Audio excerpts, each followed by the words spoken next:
welcome to the Dojotalkpodcast. Please remove them shoes before entry. Sam Master is here, and you still have not taken off your shoes.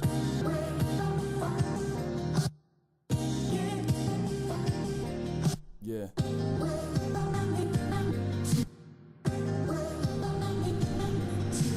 Living every day to define man's mission. Look into the sky for divine transmission. Deaf man's vision makes the blind man listen.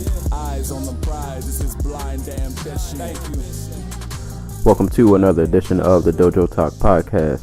We're on episode number 60. 60 episodes in. Actually, I'm almost coming up on the year anniversary of this podcast.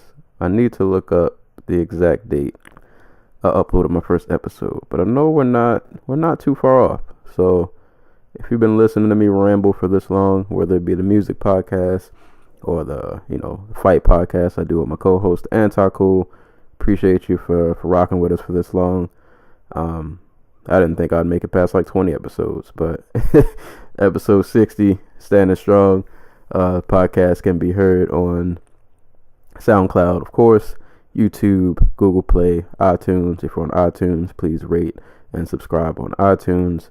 If you want to send in questions can be emailed to dojotalkpodcast@yahoo.com. And yeah, I won't really ramble too much for my intro. It's been a cool day. Didn't think I was actually going to record today, but probably going to be a bit busy this weekend, so I wanted to record this. I'm recording this on a Friday night, so hopefully you guys will hear this. Hopefully on Sunday this will be out, and then on Sunday I'll be recording again for the UFC card this weekend. So, content always coming.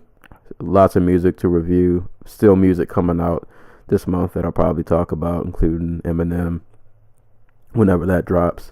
So, be on the lookout. There'll always be content, always uploading episodes. Try to keep myself busy around here.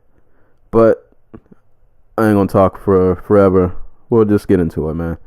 Today, we're gonna do 2 albums and a recent new anime that I've been watching. But we're gonna start off with the albums first. So, first up the bat, Cyhi The Prynce, No Dope on Sundays. I'm pretty sure, like most people, at least if you've been a Cyhi fan up to this point, you've been waiting for this album for a very, very, very long time. I'm trying to remember the first time I heard of Cyhi. I remember way back when, at least the first thing I can remember, he was on one of Yellow Wolf's old mixtapes. It might have been like the first Trunk Music tape. I'm pretty sure he had Cyhi had a guest verse on one of those tracks on that tape. But yeah, I'd been following him for a while. He wasn't somebody who I really used to listen to his projects at first. I would just hear kind of dope features and be like, yeah, man, this dude he's got bars. But like I wasn't really checking for his projects, not until I heard the Black History project, the first one, and that joint was flames. And ever since that first Black History mixtape, you could say that was the start of my fanhood. So I love the first Black History mixtape. Black History second one was pretty dope. Didn't like it as much as the first, but it was still a really good tape, and it made me excited for when he would drop an album. And boy, did we get a gap between those 2 tapes and this album, man. Like, for anybody who doesn't know, man, Cyhi is a rapper, ghostwriter, writes for Kanye over there at Good Music. So I'm just gonna guess in between the time that he dropped those 2 tapes in this album, he's probably just been working on other people's music and probably slowly working on this album. But he's over there handling business, probably getting paid pretty well, so I don't blame you. But if you've been a fan of Cyhi, you've been waiting for this project for a while, and we finally got it. So yeah, let's talk about this. So I'm gonna be honest with you guys. Had I reviewed this album like after my second listen, I might not have had a lot of good things to say, honestly. Not that I thought it was a bad tape, but it just didn't grab me. And to be honest, this album still didn't really grab me like his mixtapes did. But I can say that probably after about a good 4 or 5 listens, this album has grown on me a lot more than from when I first initially listened to it. I guess, where do I start with this? I wasn't really sure what I was going to get when I put this in. I was hoping it was going to be on the vein of what the Black History mixtapes was, but at the same time, like, I know it's your debut album. You don't want to keep doing the same thing. So I wasn't really sure what was going to happen. And I'd heard 2 singles before the album came out, and that was New Africa, which was pretty dope. And then the Dat Side song with Kanye West, which I wasn't a big fan of. So I was like, is he going to go for the mainstream angle, or is he going to try to cater in between? And I think he kind of went for both. But honestly, I think he catered, at least in my opinion, he tried to cater a bit more to his fan base and not fully go the mainstream route. Because to be honest, like that side and probably the closing track on here are probably like the most mainstream-ish tracks, I guess you would say, sound wise. But most of the other tracks on here, I would say, stick truer to the Cyhi sound, or at least, it sticks more to something I would expect him to do. It doesn't sound like he's reaching for a different sound. Like it sounds like most of this album is him sticking to what he truly wanted to put out and what he wanted his fans to enjoy. I guess my only issue with this album, and I mentioned it like not really grabbing me, it was kind of just the production. And it's not that the production was bad. It's, to me, a lot of this album it has a very mellow feel to it, and that mood doesn't change much often. So a lot of it just sounds kind of samey, I guess, for lack of a better term. And yeah, I don't know, I guess just that little bit kind of disappointed me. And like there weren't many. One of the things I liked about the Black History mixtapes was like a lot of those tracks were like they had this certain energy to them, and I didn't get that with this album.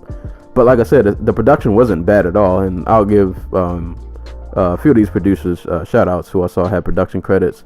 The Olympics, Lex Luger, Mark Bird, Brandon Black, Novel, Shawty Red, 6 Sense, I don't know if it's OZ or Oz, I'm going to say Oz, Ed Exclusive, Nate and Charity, Epic Pro. I'm probably missing a few people, but those are the few of the producers that he worked with on this project. And like I said, they did a solid job. Like, there weren't any beats on here that were like amazing to me. There were a few samples that were used that I'll probably get into later when I get into specific tracks. But they did a solid job. You get some good samples on some of these. You get a few good beat switch ups that I did appreciate on this album. Tracks you can nod your head to. It just, nothing really stuck out too much, but it was solid throughout. But like I said, it was just, to me, like the vibe of the album was just very mellow most of the way through. So I guess I was just waiting to get some more energy, and I felt like I didn't get it. But because I don't want to make it sound like I'm just dumping all over this album, I guess you could say for what I didn't get in terms of production, that was made up for with, you could say, in bars. And for people who don't listen to Cyhi, he is definitely a lyricist. If you've never watched any, I'm pretty sure he did a few like Team Backpack freestyles, or even just like the Sway freestyles and anything like that. Like, Cyhi is a very bar heavy MC, always using double entendres and all types of similes and things like that. Like, he's a very good wordsmith, and I was glad to see that on this album he didn't depart from that. He did not dumb down his lyrics at all. If anything, the bars have gotten stronger, which is kind of what made this album grow on me more. It's like I said, for what may have lacked in mood and energy, I definitely got bars throughout this album, and it was enough to make me want to go back and listen to it more, and pick up on lines here and there, and it made it an enjoyable listen. Like I said, the project didn't blow my mind, but the more I listened to it, it definitely did grow on me. In terms of content on the album, for me, like the title of the album, No Dope on Sundays, it makes you think of this album as like a street gospel, so to speak. And for me, that's at least what I pulled away from the album. I feel like that's kind of the underlying theme throughout a lot of the album, is kind of, it's not like a braggadocious street life album, but more so him, he talks about his come up, but it's also like a realistic look. Like he talks about the pitfalls and how he tried to move through the street life, but all of the, the bad situations that can arise from that, and how you gotta really watch how you move out here, because, things can go wrong on a dime. But he kind of has, like I said, it does have kind of like that street gospel feel, where it feels like he's just trying to give you game on, on his life, and you can pull lessons from here and there based on how his life went, by how his life went, and apply it to whatever you're doing. He sprinkles that kind of street gospel mixed in with, a few concept tracks. One concept track called 80s Baby, which I'll definitely get into later, because that was one of my favorite cuts on here. Get a few Afrocentric tracks, or at least one worth mentioning that I'll definitely get into. A couple of relationship themed tracks. Kind of just like the overall street life, but not in, at least from what I think, like a braggadocious tone. It's just more so, this is what I went through. This could happen to you. You probably should just avoid it, though. but if you get involved, here's like a street Bible on how you can maneuver through this without, ending up dead, in jail, etc., etc. So that's kind of at least what I pulled from this album in terms of content.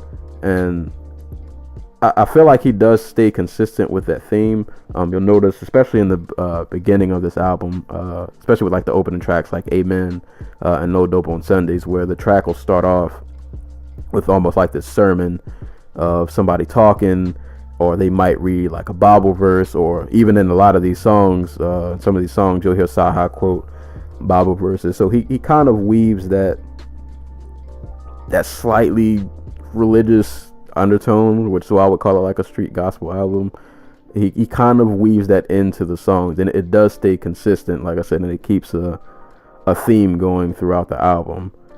So that I did appreciate, that he not that this was a concept album, but it did, to me at least, have some kind of theme to it that he definitely stuck with, and he never really beat too far off the path. Like, this album stays pretty consistent topic wise, which I appreciated. It made it a cohesive listen for lack of a better word. So I definitely appreciated that. So yeah, not too much crazy in terms of content. I won't stay too long on that. I'll just get into some favorites, man. Some tracks I enjoyed off here. Really, this album for me starts really strong. I guess my only problem is like the middle section of this album for me is kind of hit or miss with some of these tracks. But I can say it opens really strong, and it definitely closes really strong. So I guess we'll just start from the top. The first track, Amen. At first, I didn't really appreciate how long this track was. I feel like it's a task to start your album off with like a 6-minute track. But the more I listen to it, I'm like, you know what? I'll look past how long this track is, because one, it does set the tone, I think, for this album topically, really in every way possible. Like that opening track really lets you know what you're about to get into. And like I said, the track opens with like this little sermon, and then right after the sermon cuts off, Cyhi just kind of goes in and he comes through with bars, like just straight bars. I love the line, but the trunk packed 10, so I never played collegiately. Big 12 gauge to whack a nigga in the SEC, and that second, my mind's a Mac 11. If you know college sports, you caught all of those conference references, and that first track, man, is just like it's just really, really bar heavy. And like I said, he'll tie all these bars in. He'll still weave in some kind of message in between. Little gems here and there, little life gems that you can pick up on. So I thought that was a really dope track. No Dope on Sundays, the album title track, featuring Pusha T. For one, that's a great collabo because these are probably, I won't even say probably, these are definitely two of the best lyricists in the game. I like the beat on this track, and I like how the beat on Pusha's verse kind of just like fades out, and he just raps over just like this piano backdrop, and kind of a long stanza, but I love the lines. Started out trapping, trying to get the new bows, then I realized what it did for them hoes. When I recognized what you did to your nose, I couldn't justify what I did to my bro. Fed an addiction, I just let it snow. Fell my religion, I couldn't let it go. Fell in addiction, I just chased the glow. That Pusha verse was mean, man, and I like that, those whole set of bars. It reminds me a lot of the track from the first Clips album. There was a track called I'm Not You, and it's kind of funny because I felt like Malice is rapping about what Pusha's rapping about now, because if anybody remembers that song, if you're a Clips fan, and Malice is talking about how there's a lot of lines in that song where he talks about like the downside of him selling drugs, like how he realizes how it's kind of like killing his community. And I just thought it was, kind of ironic that in this verse now in 2017, Pusha kind of, I guess, he has that same realization, like he knows what he's doing, but he's realizing like this probably isn't what I should be doing because I'm killing the people around me. And even more specific, in Pusha's verse, like he's literally talking about his brother, like I'm watching my brother be addicted and I'm not doing anything to help it, and in fact I'm enabling it. So yeah, man, Cyhi and Pusha on the track, you can't really go wrong with that. The next track, Get Your Money, like I said, this joint comes straight out the gate, man. Like the first 3-4 tracks hit really hard, then it gets to Get Your Money. I like the beat on this one. I love the little vocal, I don't know if that's a chorus, I'll just, whatever that little vocal sound is, I like that. And basically this is a track of Cyhi just kind of saying how, listen, man, if you're gonna hustle, don't hustle to be flashy or buy jewelry. Like, you need to be out here. If you're gonna be in the streets, you need to hustle with a purpose. So hustle, get your money, take care of your family, and get out before you get whacked. Basically, to make a long story short. But yeah, man, that's a dope track. Then it goes to Moving Around with Schoolboy Q, which I like. I was thinking with these two paired up that this track would be a bit more aggressive, but Schoolboy's verse actually is angry, I guess, as I wanted it to be, because most of the time you hear Schoolboy on a track, he especially on a feature, man, he's bodying people's features and he just goes in. But I feel like his verse was a little more pulled back than what I'd hoped for, but still a dope song. I would say out of this first chunk of songs, like I could probably hear that being played on the radio. I guess I'll skip around with a little bit. You had Trick Me with 2 Chainz. That was okay. That one had a nice little beat switch up at the end. Murder with Estelle, kind of your Jamaican flavored track, so to speak. That one was kind of for me though. Don't Know Why featuring Jagged Edge. This track has actually kind of grown on me, even though I don't know how I feel about a Jagged Edge feature in 2017. But they're all from Atlanta, so I get it. You want to get He's sticking to his roots, so I ain't mad at that. It's me personally. The Jagged Edge feature didn't do much, but that track is growing on me. And kind of him talking about basically like a lot of different just bad situations as a result of the street life and things like nobody knows why people are getting killed, but it's happening, so on and so forth. So yeah, that track it's grown on me a little bit, but Jagged Edge feature, but you know, it is what it is. God Bless Your Heart was another good one. That side with Kanye West, to be honest, I could have went without this track. Yeah, I mean, I get it. It's a single, definitely a radio friendly track, but like even Kanye, man, on this track, he just wasn't. I don't know, man. I wasn't feeling that one. And then the track right after, Looking for Love. Yes, listen, you the homie. You got bars for days, but I don't need to hear you on auto-tune, bro. Like, I don't want to hear that. Yeah, that track. That was the one track on here I looked at. I was like, bro, this don't even need to be on this album. Like, you could have left this off. None of us needed to hear that. Like, I didn't need to hear that. So yeah, wasn't feeling that one. And that's where this album for me, and it's only 15 tracks, but like I said, something about like the middle chunk of this album felt like it just made it feel so long. And I think it's just because some of these tracks just didn't all the way do it for me. Like 1 through 4 was dope. Trick Me was just kind of okay. Murder was kind of Don't Know Why at first it's kind of It's growing on me a little bit. God Bless Your Heart's good, but then it gets to, like I said, you get these back-to-back songs I don't like with that side and Looking for Love, and I'm just kind of like The album just kind of hits the skid, but it does finish with these next few tracks on a pretty strong note. New Africa, which is a song that this could have been on one of the Black History mixtapes.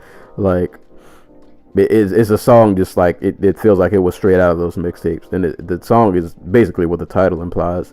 Cyhi is just throwing out the idea of, you know, what if all of the famous black actors and athletes and entertainers and so on and so forth, like, what if we just got up, decided, you know what, America, y'all bugging out right now, we about to go back to the motherland, and we're gonna put all of our money there, and we're gonna get it popping. So that's kind of the theme of that track. So I enjoyed the concept. I like that beat on there too, that I guess you call it an Afrocentric beat. I don't really know how to describe it, but yeah, I love the beat on there, and just because like it reminded me of something that would have been on the Black History mixtapes. So yeah, I definitely appreciate that song. And then following that up, man, you get to the track Free. I love that vocal sample when not sure who's singing it, but it's just a vocal cut of a lady just singing Free in the background. It just has this real gentle touch to it. I love how the instrumental is really minimum. Like, I don't even think for like the first 2.5 minutes there aren't even any drums, and then the drum eventually kicks in kind of later in the beat. But I like it because it just feels like Cyhi is just kind of talking to you, even though he is rapping. But I just like the feel of that track. It's just really, really serene, and I love like I said, I love that vocal sample. 80s Babies. This, if I had to do a favorite track on this album, this might be it. Like, it would at least be top 3, and this features BJ the Chicago Kid. This is I guess you would call this a concept track of Cyhi's rapping from the perspective basically of a baby, you know, inside of his mom while she's still pregnant, and the baby is talking about like the effects of, you know, the mom, because she's still like drinking and smoking and doing drugs while she's pregnant, and he's rapping from the perspective of the baby, talking about how that is having this negative effects on him, and how he can hear her arguing with the father, and how he doesn't think the father really wants him, and he's questioning the mom, like, should you really have me? Like, are you ready for this? Am I ready for this? Because it doesn't seem like the best situation. So I really love the concept of that track and how he executed it. BJ the Chicago Kid is always good for a feature, so he did a dope job on that track. Yeah, that one's probably that's a favorite. That's like a top three track, man. That's a really awesome track toward the latter half of the album. Closer, which follows, I think, directly behind 80s Baby. This, to me, honestly, could have closed the album out. Because I think this song kind of encompasses everything. And I think this song, had it been a closer, would have ended this album on a really, really nice note. Because it's kind of Cyhi coming full circle of him talking about his journey and, you know, him ending up in the streets. But he's coming to the realization that, you know, I can't live like this anymore because it's not going to get me where I need to be. And like I don't have the bar in front of me, but basically at the end of the song, like one of the last two lines is he talks about how he's Satan, I know, like, I'm your perfect soldier, but I can't fight for you anymore because me and the Lord are getting closer, or something like that. And I thought that was just a really good way to close the song out. So that joint, and I love that that Atlantic Star sample in the background. It puts a really nice touch with that instrumental. So that's another favorite. And like I said, I kind of wish that track would have closed the album out, but it closes with I'm Fine featuring Travis Scott, which you know, not a big Travis fan. It's an okay track, but not a favorite. But you know, it is what it is. I'm pretty sure some people will appreciate it. But yeah, I wish Closer would have closed out the album, but you know, it is what it is. So yeah, that was, yeah, man. This album for me, like I wanted to like this a lot more than I did, but at the same time, like I said, with each listen, it is growing on me. So I don't know, man. Like we're in December. It's almost about time to start rounding up the top 20 lists of this year. This might, I don't know, maybe this will make it. I'm not sure. Like I said, this album didn't blow me away. It's consistent most of the time. Like I said, that kind of middle stretch for me is hit or miss with a few songs, or maybe not hit or miss, but just those songs to me are just kind of like, they're just okay, not really anything to write home about. But this album is growing on me. With every listen, it's growing on me. And I finally stopped being a dinosaur, and I joined the Spotify gang. So I got premium Spotify at least for 3 months for 99 cents. So I'll be making good use of that to listen to albums. That's how I've been listening to this. Been listening to it at work. Like I said, it is growing on me. So I don't know. This might make my top 20, or at least get an honorable mention. Other reviews I've seen, people are probably a lot higher on this album than I am. So I still wanted to review it. Like I said, even though it didn't blow me away, I do think this album definitely has an audience, and I think a lot of you guys would appreciate it. And also, I just wanted to throw it out there just because, like, Cyhi, regardless of how this album may not have blown me away like I hoped it did, it's still a pretty good album. And Cyhi is still one of the best lyricists in the game, in the industry, period. And I definitely think he's somebody who should be talked about more. And I don't know, man, in the mainstream world, like we need, I appreciate lyricists. I think we need more of them in the mainstream, and I would hope that maybe he could be somebody who could break through. And I think this album is a good start for anybody who's not familiar with his music. Like I said, you'll get some street rap, but it still has kind of a message and undertone to it.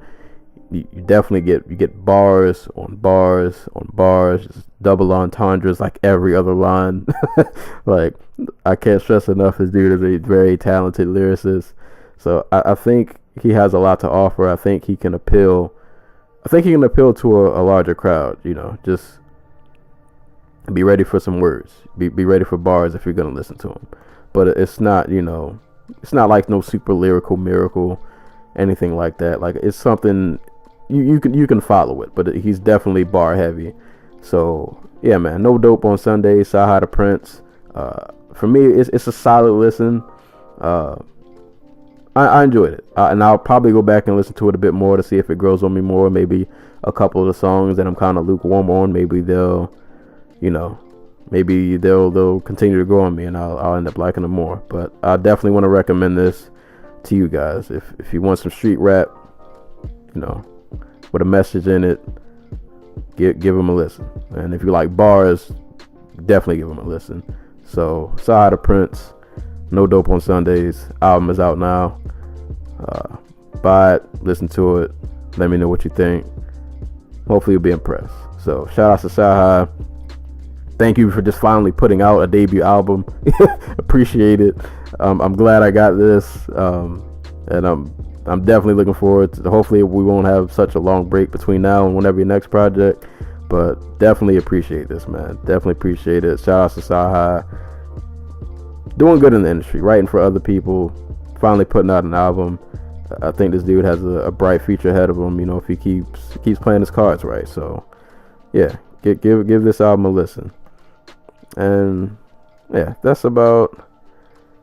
Oh man, you know what I just realized? I missed a bar that I wanted to tell you guys. And I'm you know what? I'm gonna go back and say, you know what? I ain't gonna do Cyhi like that. I love the track. This will be my last line about this album. I think this line was on the track Closer, where he said, "Ever been in the middle of praying on some niggas, hoping the Lord forgive you? If I don't go 10 times platinum, I'm the closest thing to diamond with ramen Swarovski crystals." I had to Google what Swarovski crystal was, but that bar, I thought that bar was dope. So yeah, man, bars all day for Cyhi. Bars all day for Cyhi. Next album on deck, the homie Noveliss, Kenjutsu Under the Moonlight. I believe this is the second Noveliss project I reviewed, possibly third. I don't know. I know it's at least the second, because this is his follow-up to Dilla Instinct, which I definitely did review. So you can go back and check that out. So this is his follow-up to that. For people who don't know who Noveliss is, he is a Detroit MC, a part of one of the best rap groups that I've heard in a long time, Clear Soul Forces, with E-Fave. Oh Lord, why I'm blanking out? Why can't I remember their names? E-Fave, Illajade, is it L-A-Z? Jesus, I feel bad. I hope that's everybody. But Clear Soul Forces is the truth, man. These dudes, all of them are just nasty, great, just beast lyricists. Noveliss, definitely one of the standouts of the group. Really, all of them are mad dope, and they've all lately been putting out solo efforts. So give this whole group a listen, because all of these dudes are really talented. Noveliss, I believe, out of them all, does have the most solo projects out. He had Mike Swords, Dilla Instinct, Tsunamis. He had the Rhyme EP, which was an EP over the Prime beats from Royce da 5'9" and Premier. So he's been putting in work for a while. And now we got Kenjutsu Under the Moonlight. In my last review of Noveliss, I think I mentioned this during Dilla Instinct, and I even noticed it during Mike Swords, that I feel like he is definitely progressing as an artist. When I first was introduced to him, I guess, and Clear Soul Forces as a whole, I mean, obviously off the back, these dudes are talented lyricists, but Noveliss with his solo projects at first, a lot of it is very nerd, quote unquote nerd rap focused. Lots of anime references, lots of video game references mixed in with punchlines, just punchlines everywhere. But it felt a bit rapidy rap, I guess to say. Like, don't get me wrong, it was dope, because I'm all about the nerd life, so I can definitely appreciate some nerd bars. But it did feel a bit like, almost like rapping just for the sake of rapping. But I think, especially within these last 2 to 3 projects, that he's doing a good job of not just being like, oh hey, I'm a rapper who can just rap. He's not just a bar guy. I think he's doing a good job of mixing in that talent, but also rapping with a purpose and a message. And I really took that from this project, Kenjutsu Under the Moonlight. I would say out of pretty much all the projects I've heard from him, this probably is like the most personal, which I think is a step in the right direction. That it shows his versatility and that he can rap, not just about anime and video games and stuff like that. Like he can rap about real life stuff, and I really, really pulled that from this project. First, man, before I even get into the project, shout outs to what is the gentleman's name? Aaron Hendrick, who was the artist who did the cover, at least according to the Bandcamp page on this album. I love the cover of this album. It's a picture of Noveliss who's standing in like kneeling in like a flower field, and he's holding his sword, and then has the Kenjutsu Under the Moonlight font at the top, and in the clouds to his left and right are two people looking down on him. And I'm gonna guess these two people are who this album is dedicated to. Two of his close friends who unfortunately passed away, Brandon B.T. Taylor and Carrie Schultz. So I really thought that this cover was just really dope, and a good tribute, to his friends who unfortunately passed. And speaking of tributes, all of the instrumentals on this album, or I don't know if you call it album or EP because it is only 8 tracks, but all of the instrumentals are Nujabes beats. If you don't know Nujabes, really great, probably like all-time great hip-hop producer, most known for doing the soundtrack to Samurai Champloo, that Japanese hip-hop style production, really jazzy, like that good hip-hop and jazz fusion. So that's a lot of what this album is, or EP is, at least sound-wise. Lots of piano use on here, really calm instrumentals for the most part. Like I said, real calm, lots of piano, really chill, just kind of a nice slow vibe. And Noveliss used these beats definitely, and he even explains it on the album. I guess they speak to him in a certain kind of way, and a lot of these beats sound very, like reflective, and beats kind of in that vein, and he definitely channels that, and it shows in the content. A lot of this album, like I said, it's a lot more personal than I've heard from his other projects. And this album, he talks about, trying to cope with losing his two close friends, the struggle of being an independent artist and trying to balance that with like being a parent and still having a job, just kind of like the life struggle, but all still mixed in with us getting our nerd references that if you've been a Noveliss fan for this long, that we all know and love. So he does a good job of mixing those all together. But like I said, I was most impressed that this album is so personal. I think his songwriting is getting a lot better. And I guess this album's only like 8 tracks, so I'll just kind of quickly breeze through some of these. So I'll start with the intro track, Calligraphy. Kind of like the Cyhi album. This album starts with a pretty long track. Calligraphy is about a 6-minute intro. It's really calm, just like piano backdrop from Nujabes, and this track is basically like a 6-minute just vent session of him, like I said, talking about daily struggles, life struggles.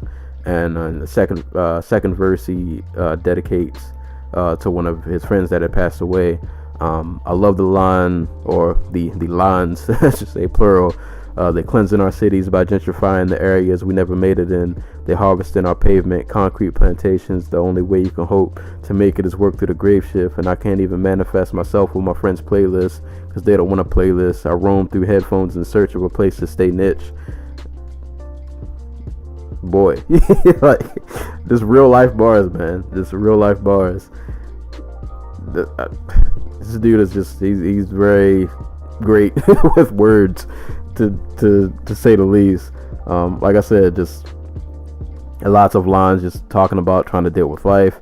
But like I said, he'll mention the gentrification thing, and he does definitely have lines in here on this album, dealing with racism and police brutality, treatment of people of color and things like that. He does a good job of weaving those lines in and out through a lot of tracks on this album. So I love the opening track, Calligraphy, and he goes in at the end explaining about why he chose the Nujabes beats and what it meant to him, and like where he was when he first heard that beat in particular. He explains the Samurai Champloo episode he was watching. So I think that intro track it definitely sets the tone for the album, and he lets you know off the back like what his inspiration is, so by the end of that track pretty much exactly what you're about to get into. Other favorite track on here, Tales of a Samurai. Tales of a Samurai is literally what the track implies. he literally tells the stories of, I guess, 3 of his favorite anime characters. The first verse is about Jin from Samurai Champloo.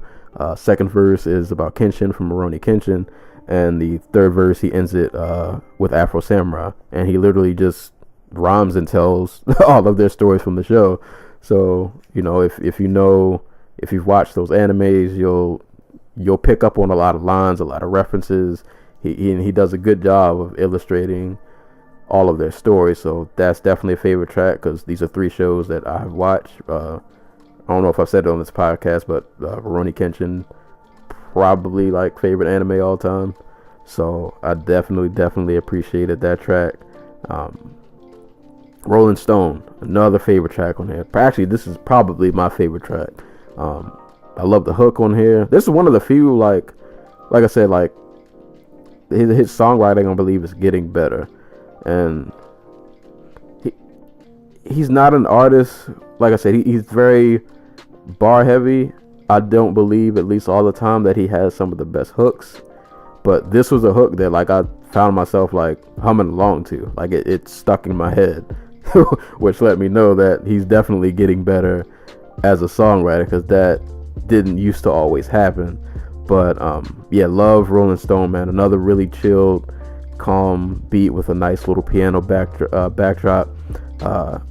This track definitely goes in depth of him dealing with the struggle of being an indie rapper, trying to balance that with also being a parent and working jobs, and trying to balance that whole thing, and kind of wondering like, is this all worth it? Like, when am I gonna quote unquote make it?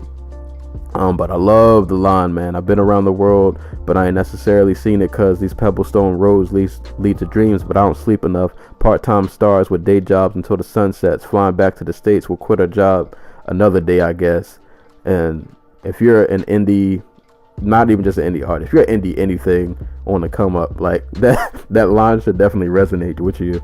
Like, I'm pretty sure we all have that visions of like, one day I'm gonna be able to quit my job and just live off of this art that I'm trying to do. But it takes an extremely long time and an insane amount of work to get to that point. So like that bar for me really hit home. I'm on my indie author grind right now, trying to put out a book, and it's been a struggle to say the least. So like that line really hit home for me.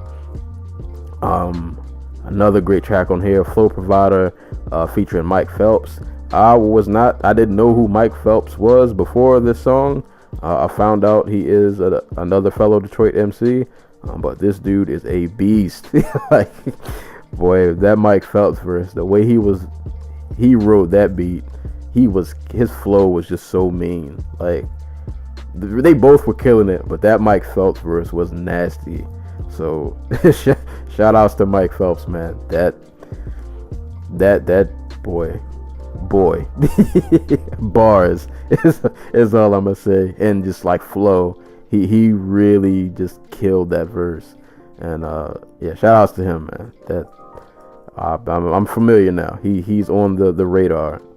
Shout outs to Detroit in general, man. I've said this for a long time. Like, the Midwest, specifically like Detroit and Chicago, have just a lot of just nasty lyricists, man.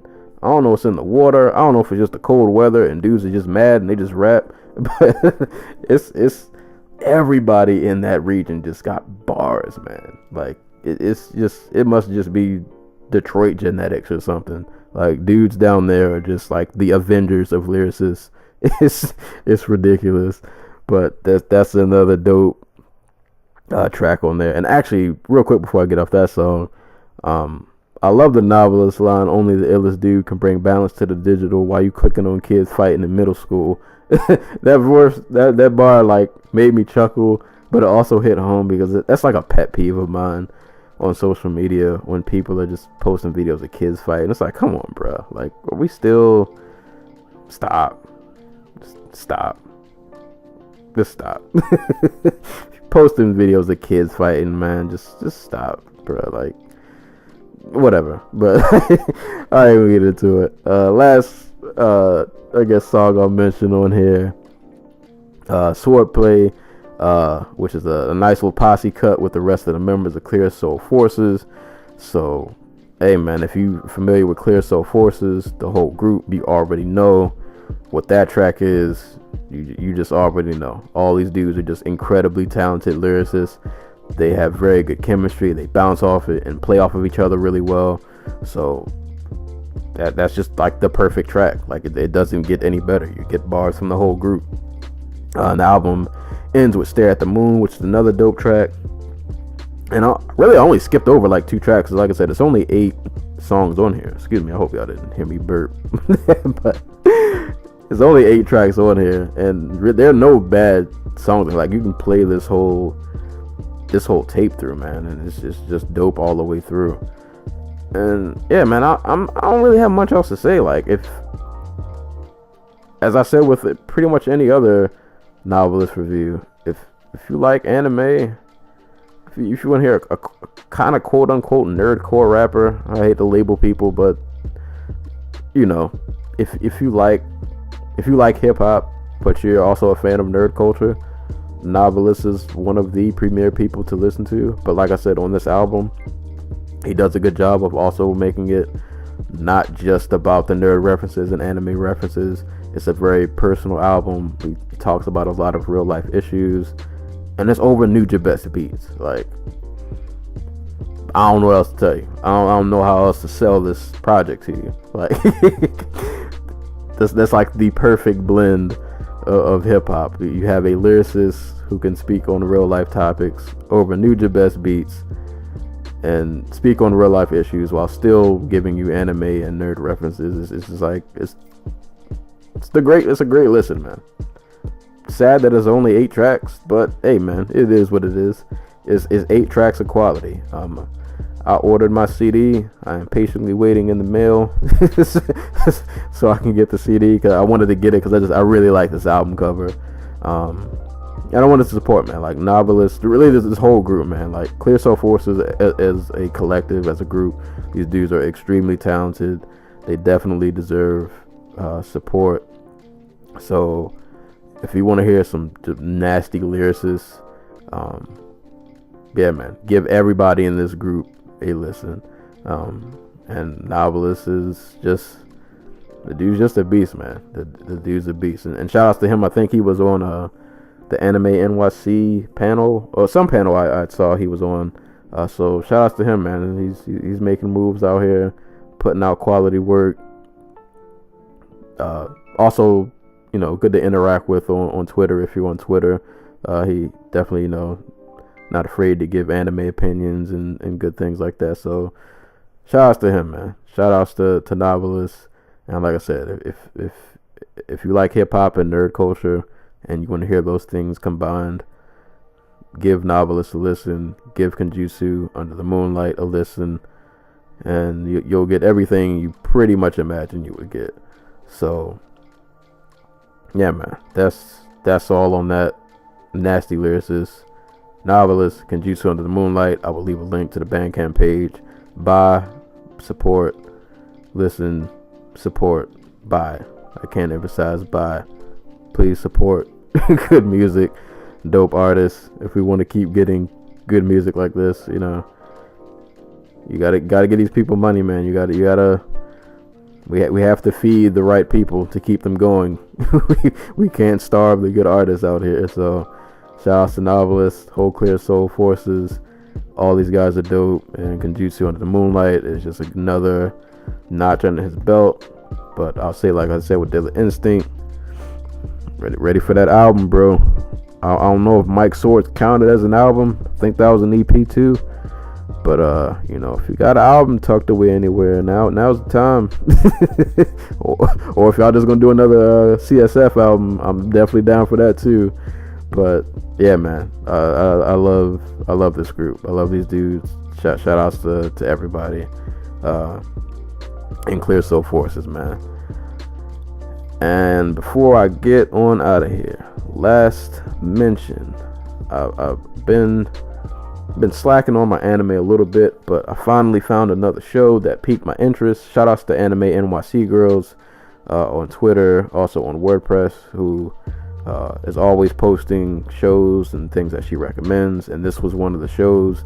And when she described it, I was like, this definitely sounds interesting. I gave it my 2-episode test, and it passed with flying colors. So I will pass the show on to you guys, and I'm pretty sure some of you guys will definitely dig this show. So the show is entitled Inuyashiki, if I'm saying that right, Niyashiki. I believe the show came out, I think it came out this year, I believe. And basically the story follows a gentleman named Inuyashiki Ichiro, who is really this elderly man. I believe he's a grandfather. It's a really old guy. He's a really nice and polite person. He tries to do well for his family. Well, I can't say try. He does well for his family, but they kind of don't really appreciate him. He's often ignored, and they kind of don't pay him any mind. There was even a scene in the beginning where like he built them a house, and they get to the house and like, oh, this is it. Like the house isn't as big as they had hoped, and you can tell that it kind of gets to him that he feels underappreciated. And on top of him not feeling appreciated or like feeling like he has a purpose, he finds out after a hospital visit that he has cancer, and he's only going to live for like a few more months. And the dude he's devastated. And I did not expect all this to happen in the first episode. Like this when I saw the trailer for this and then watched the first episode, like the first 10 minutes of the first episode, it really threw me for a loop. I was not expecting to get that like emotionally hurt for this poor old man who's trying to do right, and life just doesn't seem to hand him any breaks. And yeah, man, so he finds out he has cancer, and dude he's crushed that he's not gonna live to see like his kids graduate from school. And you can tell like it's really getting to him, and it seems like his only source of joy is coming from his pet dog. And one day he's out walking with his dog, and my memory might be a little shoddy. It's been a while since I watched the first episode, but I believe like while he was walking with the dog, he just kind of had like the breakdown, because he realized like, man, like I'm sick, I'm dying, and nobody appreciates me. Like, what have I been doing this whole time? And he just he cries, and he just runs off, and he ends up at this park, and he's standing in just this empty park, and this mysterious object thingy from the sky just comes out of nowhere. He gets zapped, and he wakes up, and he's completely healed of his sicknesses. He ends up finding out like he doesn't have cancer anymore. He finds out that he has some special abilities, which I won't really go into because I just want you guys to watch it. And basically, with these new abilities, he's now healed. He kind of feels like he has a second chance at life. He has a new purpose, and he wants to do right in the world. And he goes out to do right in the world. And then the problem comes when he finds out that he is not the only one who has these powers, and the other person who has these powers is not as nice as he is, and they are not out to do nice things, quote unquote. But yeah, man, I won't get too much. That's kind of the gist of how the first episode goes, and then the story kind of carries from there. But I will say about the show, man, the villain in the show, the dude is cold-hearted. Like, the dude is cold-hearted. I won't spoil the scene, but he goes after some internet trolls, boy, and it is he shows no mercy. This show, it starts off from being like emotional to you getting happy because the old guy gets his new lease on life. And then the show it gets brutal, man. Like, but like it gets brutal, but it also has these funny moments. I love the scenes where Inuyashiki is kind of trying to figure out his new abilities, and he's fighting people, and like he throws punches like a little kid because he can't really fight, but he finds out like he's stupid strong. So he's throwing these really ugly punches, but when they land, he's flooring people. So. Yeah, man, it's a really dope show, man. It's a really dope show. Like I said, I give most shows like my 2-episode test. So I would suggest to you guys, man, give Inuyashiki a watch. You know, give it the 2-3 episode test. I'm pretty sure you guys, at least some of you guys, will enjoy it. Definitely a show worth checking out. I believe as of right now, episode 9 just came out the other day. I'm not sure how many episodes the season is supposed to be, but this show has me hooked. Like it's a show that I check like every day to see if a new episode is out. So yeah, man, Inuyashiki is really, really dope. Definitely give this a watch. It's a really good show. I'm trying to pick up another anime too. Since this is ongoing, I should probably start Dragon Ball Super, which I've been slacking off on, or I haven't really started at all. Oh, okay. According to this page that I'm on, Inuyashiki is going to be 11 episodes, so there's only 2 episodes left, I guess, this season. And I'm assuming it's going to be multiple seasons because this show, the way it's going now, it doesn't seem like it's going to end anytime soon. But I don't know, a lot can happen in 2 episodes, I guess. So we'll see. But yeah, this joint is fire. I'm loving this show so far. So definitely want to recommend it to you guys. And if you have any animes for me, especially like more recent ones, anything action based, or really anything, man, whatever shows you think are good out there, I'm down to check them out. I'll give anything a 2-episode test. So yeah, man, shoot me some suggestions. I've been trying to get back on my anime, my anime watching, so I'm down for suggestions, and I'm also willing to throw them out. So you guys give Inuyashiki, give it a watch. I'm pretty sure you'll like it. So quick recap, man. No Dope on Sunday, Cyhi The Prynce, solid album. Give it a listen if you want to hear some street rap, street gospel rap, with a little message from a good lyricist, a southern lyricist. Shout out to Cyhi. Give that a listen. Kenjutsu Under The Moonlight by Noveliss. It's really dope. EP, quick listen. Nujabes beats, rapping about real life, mixed in with your good anime references, things like that. A part of a great group, Clear Soul Forces. Give that a listen. Inuyashiki on the anime tip, give it a watch. 2-3 episodes, pretty sure you'll enjoy it. And that's all I got for today, man. Oh, and real quick, anybody who's a Skyzoo fan, I saw yesterday he posted on Twitter, I guess he has a new album coming out in February called In Celebration of Us.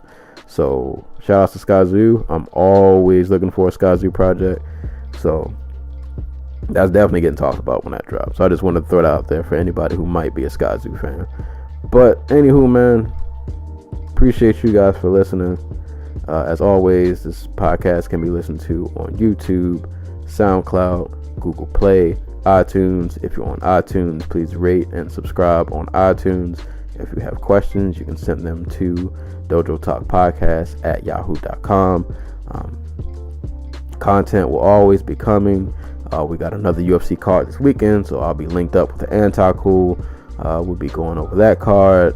We're coming up on the end of the year in MMA. I'm going to try to do a special episode. We'll see about that. But it's cards going all month. We end the month with Cyborg versus Rousey. I said Cyborg versus Rousey. Cyborg versus Holly Holm. That's going down. More albums coming out before this month drops. So there'll definitely be content.